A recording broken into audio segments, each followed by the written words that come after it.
To je krenulo još, hajde da kažemo, još nekih od tih doba kad sam bio to mali dječak. Moji prijatelji idu sada igraju fudbala, da se ganjaju, da bilo šta drugo rade. Ja kažem, tata, evo išao bi ja, toko kaže, vidiš ti da ja nešto radim, moraš sad sa mnom sjeti tu pored mene, uči se i malo da vidiš kako to ide. I onda je to iz početka sve kretalo recimo dodaj mi kliješta, dodaj mi čekić, dodaj mi ovo, dodaj mi ono, već recimo nakon godinu dana, ajde pokušaj ti ovo sad udariti čekićom, ajde pokušaj ti zavrniti ovaj šaraf, ajde pokušaj ovo, pa onda za godinu dana, ajde ti pokušaj sad izbušiti ovdje rupu, pokušaj ovo izbrusiti, tamo i tako da je to išlo sve tako jedno za drugim. Denis je mlada osoba s velikom ljubavlju prema starinama. Ima bogatu kolekciju antikviteta koje je smjestio u posebnu prostoriju, Ljetnikovac, gdje najviše vremena i provodi. Taj prostor za njega je svojevrsno utočište i način da se rastereti od svakodnevnih obaveza. Tu se osjeća najugodnije ističe, a ljubav prema ovom hobiju rodila se još u djetinjstvu, kada je s ocem zajedno obavljao sve domaćinske poslove. Denis Žepić nas je dočekao upravo u svom kutku za sretne trenutke, zapalivši vatru kako bi posjeta bilo još toplija i ugodnija. Iako je po zanimanju ljekar, antikviteti su mu druga velika strast. Kako je sve krenulo? Ajde, hoćemo li nekako od početka to krenuti? Ne znam kako bih krenuo, ja znam odakle bih krenuo i mislim da bismo mogli napraviti ovakvih sigurno 5 emisija kad bismo samo o početcima krenuli.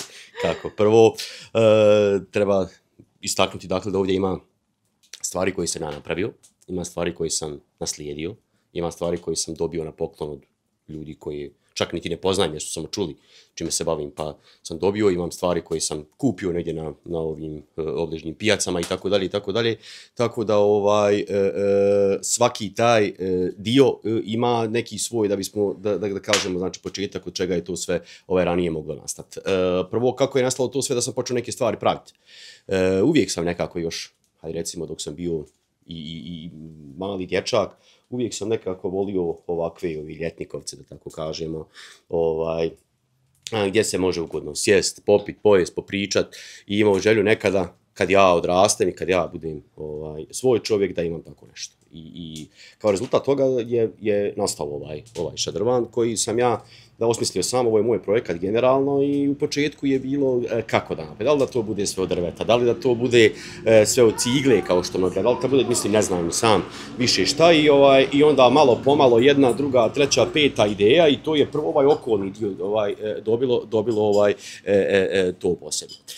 Onda, što se tiče generalno, prvo, otkud sad volja da ja to ukrašavam, nečim i otkud od meni korištenje svih tih alata i svega, mislim, imam od alata skoro sve i sve koristim, pravim puno tih stvari sam sebi, čim vidim, evo, mislim, ima tu i dara nekog, vjerovatno, čim vidim neki komad nekog kamena, drveta i tako dalje, već vidim u njemu nešto što bi se od njega moglo eventualno napraviti, to je stvoriti. Upravo to je krenulo još, hajde da kažemo, još nekih od tih doba kad sam bio to mali dječak. Moji prijatelji idu sada igraju fudbala, da se ganjaju, da bilo šta drugo rade. Ja kažem, tata, evo išao bi ja, toko kaže, vidiš ti da ja nešto radim, moraš sad sa mnom sjeti tu pored mene, uči se i malo da vidiš kako to ide. I onda je to iz početka sve kretalo recimo dodaj mi kliješta, dodaj mi čekić, dodaj mi ovo, dodaj mi ono, već recimo nakon godinu dana, ajde pokušaj ti ovo sad udariti čekićom, ajde pokušaj ti zavrniti ovaj šaraf, ajde pokušaj ovo, pa onda za godinu dana, ajde ti pokušaj sad izbušiti ovdje rupu, pokušaj ovo izbrusiti, tamo i tako da je to išlo sve tako jedno za drugim, uz dar naravno koji imam i tako dalje, tako da je to rezultiralo kasnije mnogim ovim idejama, dakle nekim stvarima koje sam ja uspio i sam napraviti. I onda napravite sebi 1, 2, 3, 5 stvari i to onda krene kao neka zaraza, da tako kažem. Evo, sticajem okolnosti sam i doktor medicine, specijalista, infektolog, dakle, pa zaraze su i u ovom smislu u pitanju. I onda vas to samo vuče dalje. Da nabavite još nešto, kad imate ovo, bilo bi dobro da imam i ovo, bilo bi dobro da imam i ovo, onda dođe vam neko sjedne pa vidi, joj, evo ja bi ti dao, imam ja ovo, da meni samo to ne stoji i tako dalje i to onda rezultira svim ovim što vidite danas. Koliko inače imaš ovdje starih predmeta? 307 trenutno. Znaš sve? Trenutno 307, tako je. I svaki baš predmet ima po meni neku, ajde da kažemo, ne baš svaki ovi neki koji sam kupio negdje na nekim pijacama, ništa posebno, ali ovi drugi imaju neku sentimentalnu vrijednost za mene, jer znam recimo koji ih je koristio, kada davno, čiji djed od ljudi koje ja znam i tako dalje. I sve što imate ovdje, znači ne postoji predmet za koji ne znam kako se zove, čemu je služio, šta se njime radilo i tako dalje. Koji ti je predmet nekako srcu i najmiliji koji baš onako za tebe ima tu posebnu sentimentalnu vrijednost? Pa šta bih mogao posebno izdvojiti, eventualno, evo, ne znam, možda ovu kuburu. Ova kubura je 1895. godište, dakle puno starija od svih nas. Znam čovjeka, dakle, koji je nekad davno govorio da je to njegov djed. Čak krijumčario iz Londona, da tako kažem, u to doba, jer je u Londonu uspio nekako nabaviti nekim putem i odatle je došla. Prošla je ne znam koliko generacija i to na kraju je kao poklon došla meni. Ona mi je nekako posebna stvar, jer je toliko stvarno stara. Onda imamo tu, mislim, dosta stvari. Evo, ovdje jedan zanimljiv detalj. Ovo bure ovdje, koji je bure od bake, pokojne bake, nažalost, od moje supruge, koji su oni koristili za kiseljenje kupusa u to doba. Sasvim slučajno, dakle, isto ovakva neka ideja nastaje, upravo i to vam kažem kako to sasvim slučajno bude. Ja sam dobio to bure onako jer je njima više smetalo, nisu znali šta će sa njim, ajde neka stoji onako, pa onda dođem na ideju zašto ne bi od toga mogu napraviti šank. Da napravim šank, samo onako, rekao stavit ću gore staklenik, stoji da se tu može, ne znam, popiti kafa i tako dalje, međutim, ostanu mi 2 mlina za kafu, ne znam kuću sa njima, nekako mi se ništa drugo ne uklapaju i razmišljam zašto ih ne bi stavio ovdje, onda stavim njima, da dođem na ideju zašto ne bih oko njih ukrasio još kafom i tako dalje, tako da evo, to na kraju ispadne jedan ovakav ukras.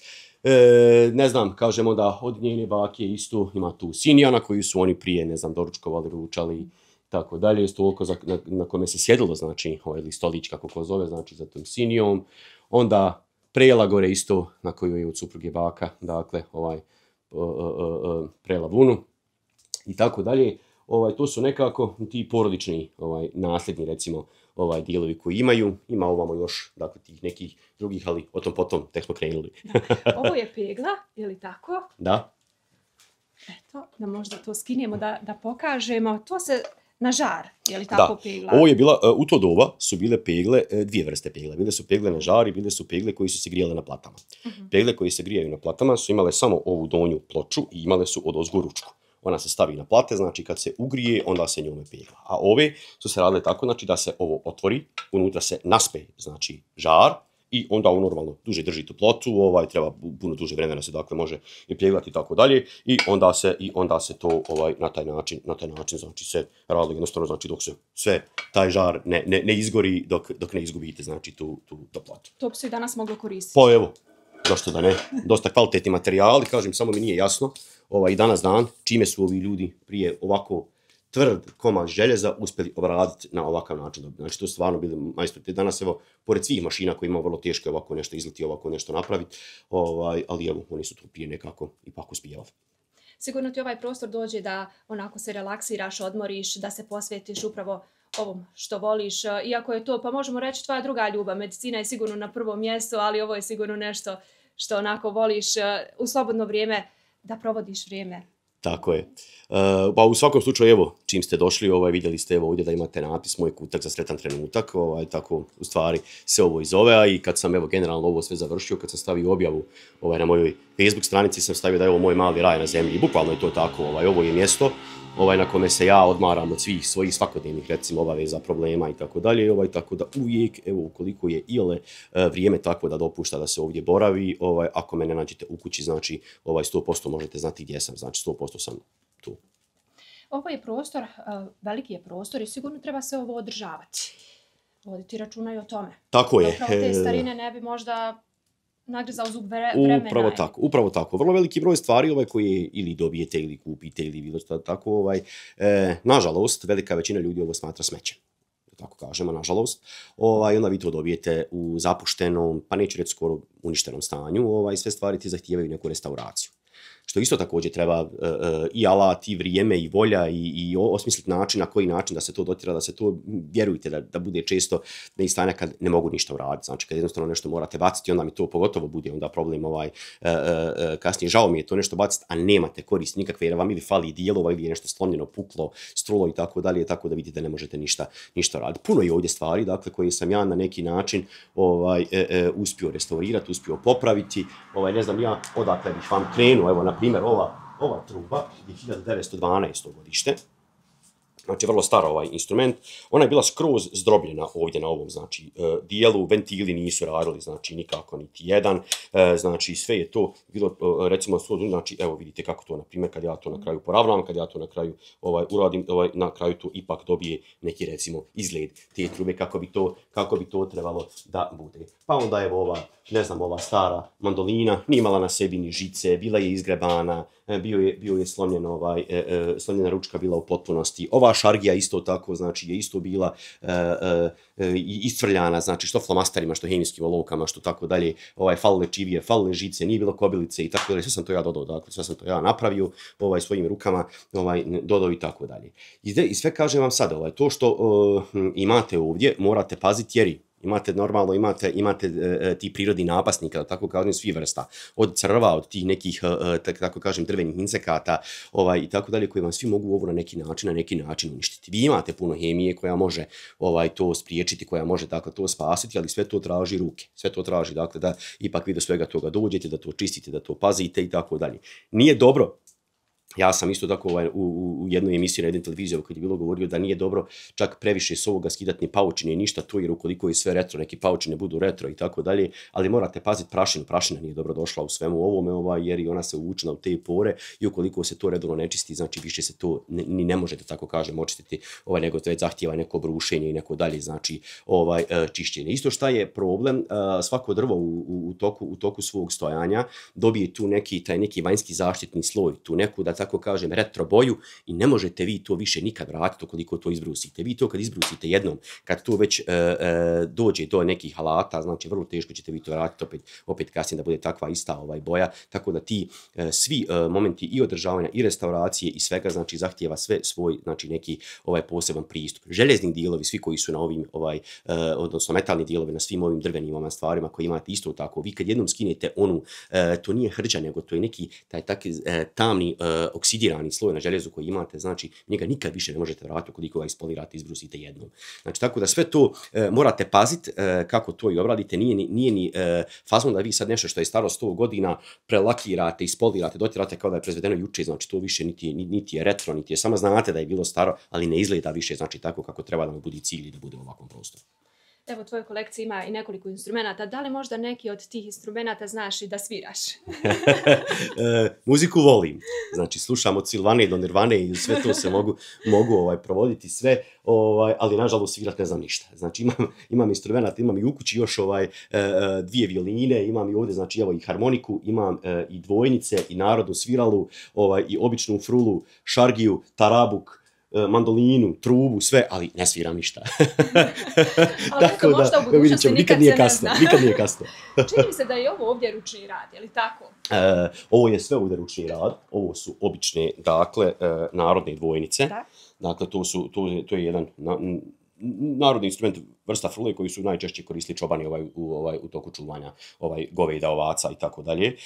A ovo je jedna obična frula koja isto također kopa. Sve je ovo kopano ručno, sve je ovo ručno rađeno tim nekim starim alatima. Evo vidite da je tu pokušano da se nacrta neka gospođa u toj narodnoj nošnji i tako dalje. Ima isto znači ručni rad, znači ovo je obična ta narodna sad naša svirala što kažemo, znači ovo je svirala od drveta šljive koju bi je poklonio jedan, da tako kažem, majstor sviranja ovog instrumenta, ali koji ih također izrađuje iz Banovića. Dakle, frula, koja je nešto ipak modernija, ovo je nešto malo noviji instrument, znači, ali ista ovakva frula nije promijenila svoj izgled, znači godinama, kakva je bila prije, znači takva je bila i sada.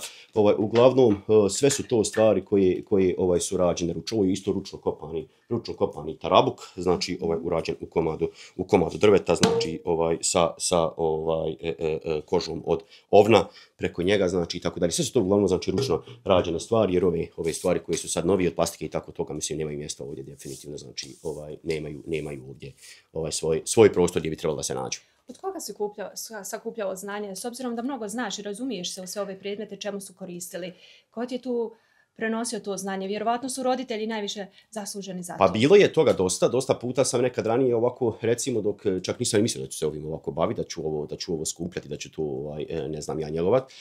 Prije kad se, ne znam, u djedovoj staroj kući nađe neki taj instrument, mislim, alat ili tako dalje, znači, pa ja pitam, ne znam, tatu, zašto je ovo bilo, čemu je što mi ne liči, ovako, onako, pa mi objasni jednom, pa drugi, pa treći, puta, znači, tako, te neke stvari, tako da onda jednostavno, to vas krene interesovati, onda vi onda kasnije malo nešto i po internetu, malo nešto,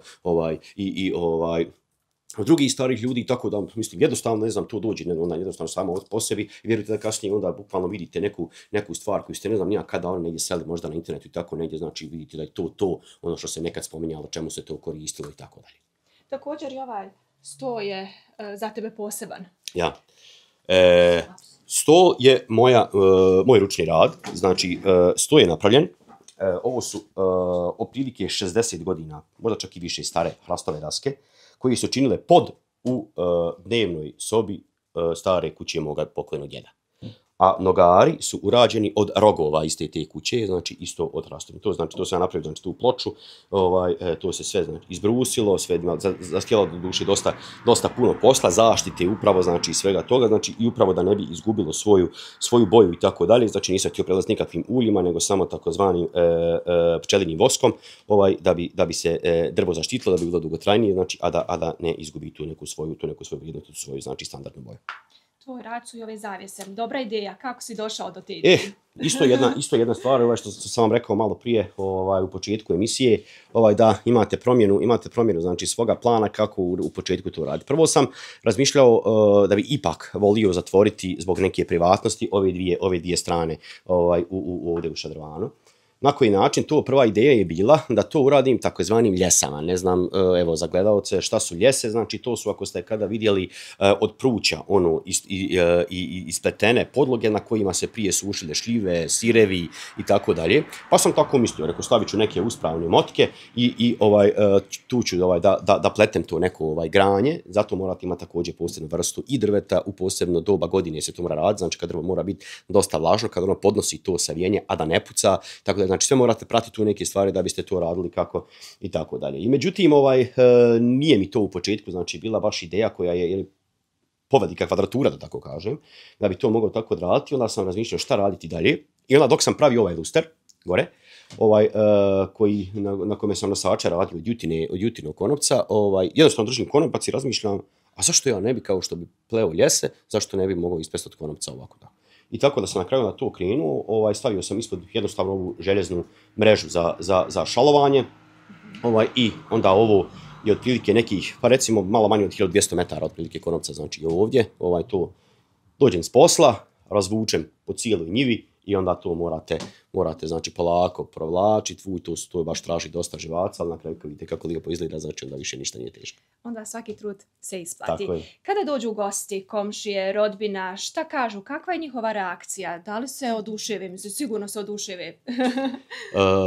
Čak što više, evo, kako je ovo završeno, veliki broj ljudi su u početku htjeli upravo da dođu, da sjede, da vidi šta tu sve ima. Nemate vi baš jedinstvenu priliku, osim, evo, ne znam, etno avlije u Mačkovcu i ne znam, još par ovako ovih nekih tih etno kuća, da tako kažem, ovdje u okolini, ali pored etno avlije u Mačkovcu, većina ovih drugih, znači, imaju tu nekih par detalja i tako da nemate vi toliko priliku da tako nešto vidite. Pogotovo ljudi koji su već, recimo, u nekoj dobi, kad su oni zapamtili nekad ranije kao djeca, znači te neke materijale, čemu se služilo i tako dalje i onda sve je toga više manje, jer ljudi bacaju, ljudi to, ne znam, uništavaju jer im je smeće, bukvalno kao što sam rekao na početku, i onda žele da dođu da tu sjede, da se podsjete kako je to, ne znam, njihova baka, njihov djed koristio nekad ranije, na koji način se to time radilo, i tako dalje. Tako da, evo, kažem vam, vrlo veliki broj ljudi kad dođe, znači ljudi su oduševljeni, žele da se slikaju, žele da, ne znam, da se slikaju pored ovog šanka ovamo sa kafom, ne znam, pored ovoga svega ovdje nekih posebnih tih ćoškova koji pogotovo imaju ovu kombinaciju, znači juta, drvo i kamen, to ne možete pogriješiti nikako šta god uraditi. U neformalnom razgovoru spomenuo si da je ovo postao i jedan skup hobi. Ljudi su ipak shvatili vrijednost starina. Tako je. Pa evo vidite, recimo, ja sam ovo krenuo skupio prije možda neki 5 godina, otprilike tako nešto. I vi ste tada mogli vrlo veliku većinu ovih stvari, pogotovo gore ovih sitnih halata. Mogli ste naći na buvljaku i na pijaci ovako, na primjer, po marku. Nađete, na primjer, ne znam, 60 godina star Srb za marku, ili, ne znam, 60 godina staro Lijeto za marku, Svrdo ili tako nešto, tu je bilo, bukvalno je bilo dođabe. Vjerujte, znači da i danas, postali su danas svjesni i obični ljudi, tako kažemo, koji to negdje nađu i tako dalje. Znači danas su to puno veće cijene, kao što je inflacija pojela sve, tako izgleda i starine, tako da su puno danas visočije cijene tih stvari nego što su bile ranije i nije, kažem vam, danas dosta nije ovo nimalo jednostavno, ukoliko hoćete da se bavite ovdje, znači dosta onako skup sport da biste ovako nešto ostvarili. Mislim, bez obzira, kažem, dosta toga se može i dobiti ukoliko imate prijatelja, ali generalno, znači kad tražite ciljanu neku stvar, hoćete da kupite, ne znam, možete slobodno ući na bilo kakve oglase i tako, niti nemate više stvari dođabe nikakvih, znači sve morate platiti. S obzirom da si porodičan čovjek, koliko tradiciju i običaje i svu ovu ljubav prenosiš na svoju djecu? Pa ne znam, još im je rano, imam čerkicu od 7,5 godina, sina od 2,5 mjeseca, još im je rano da tako nešto znaju, ali trudit ću se, evo, kažem, generalno čerkicu svoju vodim na sve manifestacije koje sam ja kao malo dijete volio, tako da hoću da prođe sve ono kao recimo djeca koja su bila moje generacije i tako dalje, znači neću da propusti ništa što sam imao ja, što je mene činilo sretnim kao djetetom, da ne budaju to samo igrice, mobitel i tako dalje, znači za svaki slučaj neka i ona malo to vidi kako ide. Hvala ti puno na ovom razgovoru. Nadam se da ćemo doći i drugom prilikom, pa da se ova kolekcija malo i proširi. Pa evo, što bi rekli iz vaših usta, Božje uši, ja se nadam, uglavnom evo, sad trenutno baš nemam više nekih posebnih stvari koje mi trebaju, sve što sam htio nabaviti, što mi se svidjelo, sam uglavnom dakle i nabavio, dobio, kupio, tako da evo, u svakom slučaju dobrodošli mi bilo kad, bilo kakvim povodom i nadam se da ćemo imati još prilike da se sretnemo. Hvala još jednom. Hvala vam. Svaki dan nova priča, novi susreti i zanimljive osobe. Putujemo kroz cijelu Bosnu i Hercegovinu, upoznajemo različite ljude i otkrivamo njihove strasti, hobije i profesije. Ako imate priču koju želite podijeliti, slobodno nam se javite. Rado ćemo posjetiti vaše rodno mjesto, razgovarati o tradiciji, običajima, zanatima i rukotvorinama. Nadamo se da smo i ovaj put uspjeli donijeti nešto posebno i da smo ispunili vaše očekivanja.